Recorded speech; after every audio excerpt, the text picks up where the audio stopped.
Hey, what is up guys, I'm KBHD here, and this is the Sony Xperia Z1, or Z1 as a lot of people will call it. It's basically a tuned up and refined Xperia Z. Surprise. Alright, so it is a major step up on the inside from the Xperia Z flagship, and we'll get to that in a second. But on the outside, it is more of an incremental upgrade with some minor tweaks here and there and improvements to the design and the overall way it feels in the hand. So the whole actual outside of the Xperia Z1 is reinforced metal with this black plastic band on the inside, which is good because it's not the other way around. Now the buttons on the side of the phone I think are really well placed, especially for smaller hands. They're in the right spots, and with the typical Sony full edge-to-edge glass on the front and the back of the phone, it does have two effects. One, it makes the phone feel super premium and high-end in the hand, expensive even. It's actually heavier. But number two, it makes the phone feel actually a little bit more delicate. The metal doesn't quite wrap around to the front or the back, so if you drop this phone on either of its faces, it will hit glass. So I kind of got these mixed feelings holding it in the hand. It doesn't feel bad by any means, but just like the Nexus 4 and the iPhone, it naturally made me more careful not to drop it. So a lot of people are going to love the look of and just the pure aesthetics of the Xperia Z1, and that's great because it's a really good looking phone. But to me, it still has the same problem as the original Xperia Z, where it doesn't really know if it wants to be a ruggedized device or not. It's a great looking device in the first place, but then you add the fact that it's IP58 certified. So that means it's dust proof, it's water resistant for up to 1 meter deep for up to 30 minutes. So in order to do that, it has to add a whole bunch of these different things where it needs to cover up all the different ports. It has to have almost no openings. The speaker has to be significantly worse. It has this permanent screen protector on that you cannot remove, and a whole bunch of other things that are all sealed up about the phone to make it IP58 certified, but does anyone really need that in a phone? And at the end of the day, it's glass on the front and the back, and it's not exactly the most rugged thing in the world. I feel like if this device was not IP58 certified, and if they didn't cover every single port with flaps, and if they didn't worry about the display being certified and had an open speaker and just had a much more traditional built device, it would be a lot more appealing to me. But all this stuff is no different than the Xperia Z, and neither is the power button that feels a little bit mushy, or the completely awful speaker on the bottom. All these are sacrifices that Sony's made to get this beautiful device to survive some rain or some mud, or being dropped in the shallow end of a pool or something like that. The worst of it is actually the SIM card tray. It's an absolute disaster to get the SIM card into the flexible plastic tray thing and then into the phone, and taking it out is even worse. So thankfully, most people will only have to do that one time. But there are also some nice subtle things that have changed on the good end, like the notification LED inside the earpiece is probably the prettiest on a phone next to the LG Optimus G. And you'd probably never know if no one told you, but there is a permanent screen protector on the glass that you'd probably never see if you weren't looking for it. And speaking of that display, it's a completely similar story to the Xperia Z. It's rocking a 5-inch 1920 by 1080 panel, which brings it to 441 pixels per inch. Super sharp, with bright, vibrant colors and relatively contrasty, pleasing images until you turn it off axis. That's where it falls apart.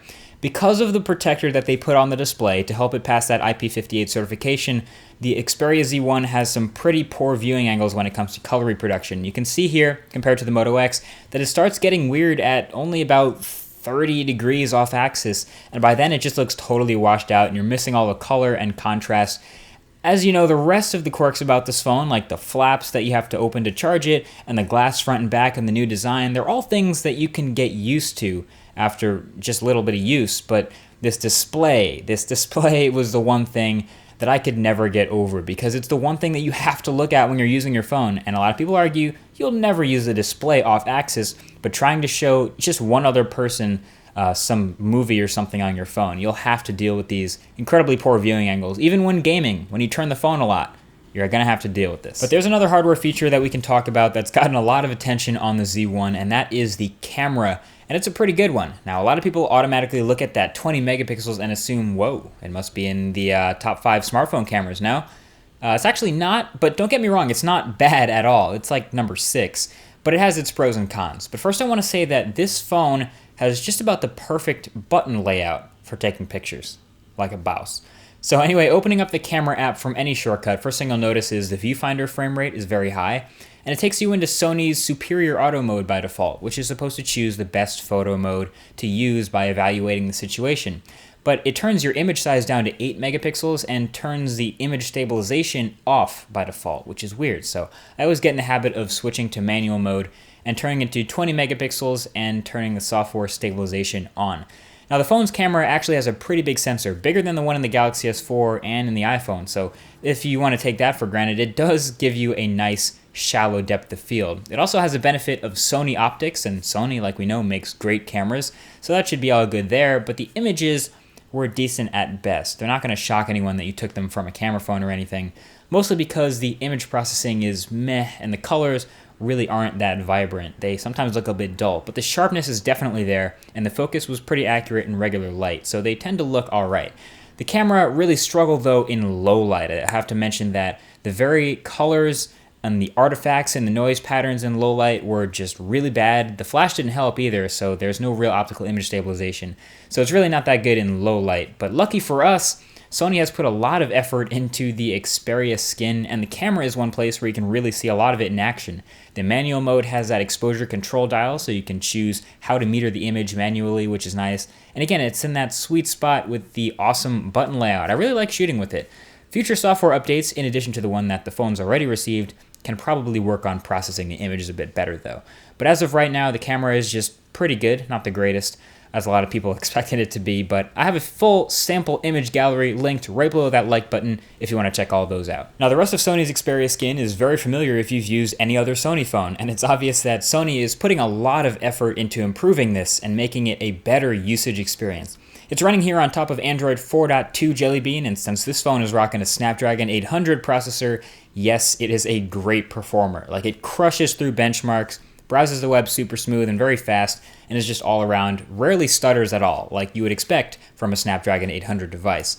And as responsive as this software is, they've really added a lot of stuff. One example to take advantage of the larger display is the smaller windowed apps that we've seen on other big screen phones. They come from the multitasking menu here, and there's only a few of them, but it's a step in the right direction, and hopefully other apps will be able to plug into this in the future. And there's also the menu dedicated to power saving that Sony's added in. It seems that they were very concerned with battery life when they made this phone. The Xperia Z1 has a sealed-in 3,000 mAh battery already, so it lasted all day with regular to heavy use, but even more impressive was the standby time. It actually is one of the better standby times of any Android device I've used, so that's thanks to all the modes that automatically kick in when you're not using it for a while. And the rest of the using the phone is exactly as you would expect, really. I mean, I haven't found any app that it can't handle or any games that it can't run smoothly.